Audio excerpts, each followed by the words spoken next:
بسم الله والحمد لله والصلاة والسلام على رسول الله وعلى آله وصحبه ومن والاه. رب اشرح لي صدري ويسر لي أمري واحلل عقدة من لساني يفقهوا قولي.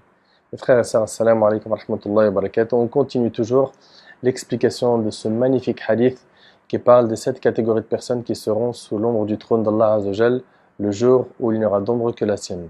Aujourd'hui, avec l'aide d'Allah Tabaraka wa Ta'ala, on voit le sixième qui a été mentionné dans ce hadith par notre bien-aimé alayhi salatu wassalam.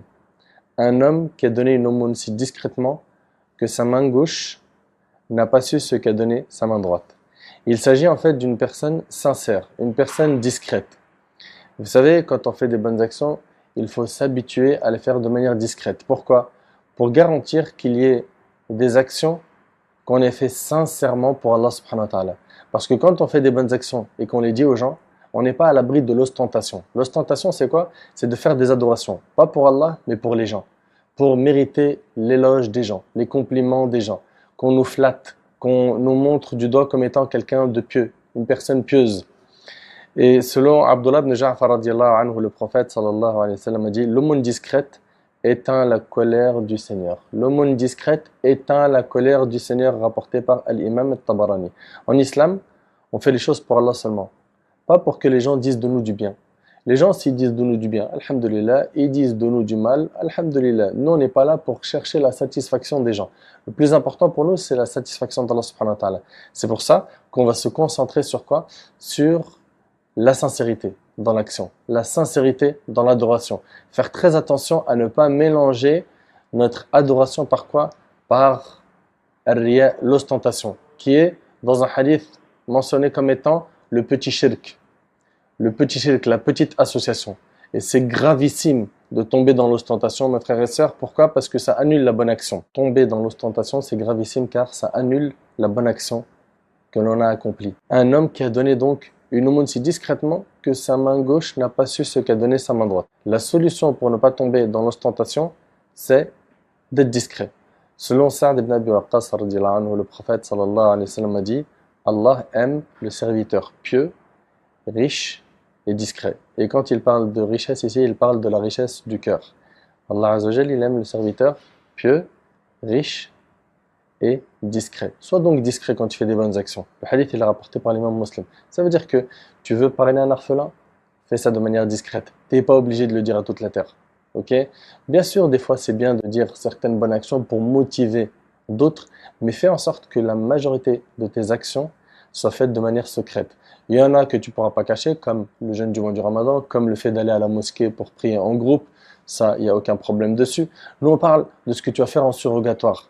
Des prières, du jeûne surrogatoire, jeûner lundi, jeudi, un jour sur deux, 3 jours par mois. Ou bien faire des aumônes, parrainer un orphelin, construire un puits, aider une mosquée, aider une association, faire du bénévolat. Essaye de faire en sorte qu'il y ait plein de bonnes actions que tu aies fait sans le dire à quelqu'un. N'oublie pas, Allah aime le serviteur pieux, riche du cœur et discret.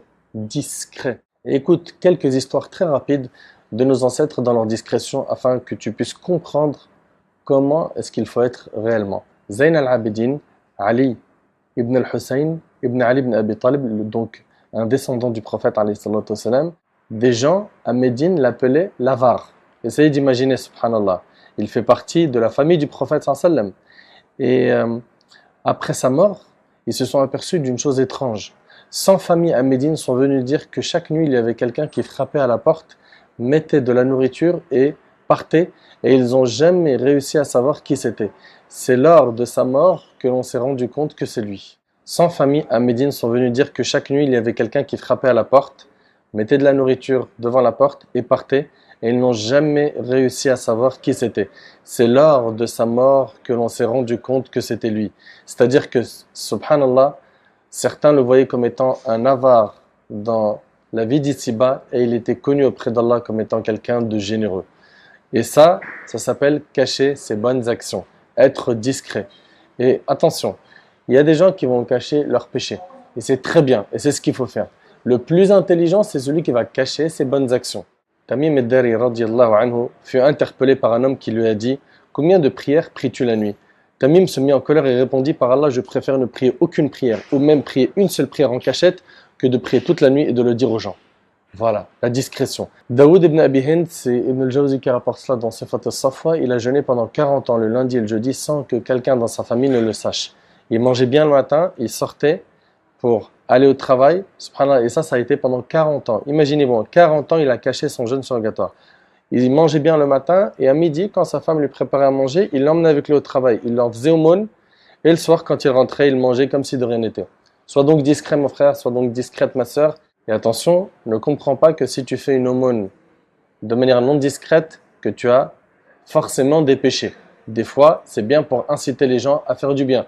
Uthman ibn Affan, radiallahu anhu, quand le prophète sallam était en train de préparer l'armée de la détresse, il a donné, comme vous le savez, 300 chameaux et pas que. Donc, il n'a pas fait ça de manière discrète.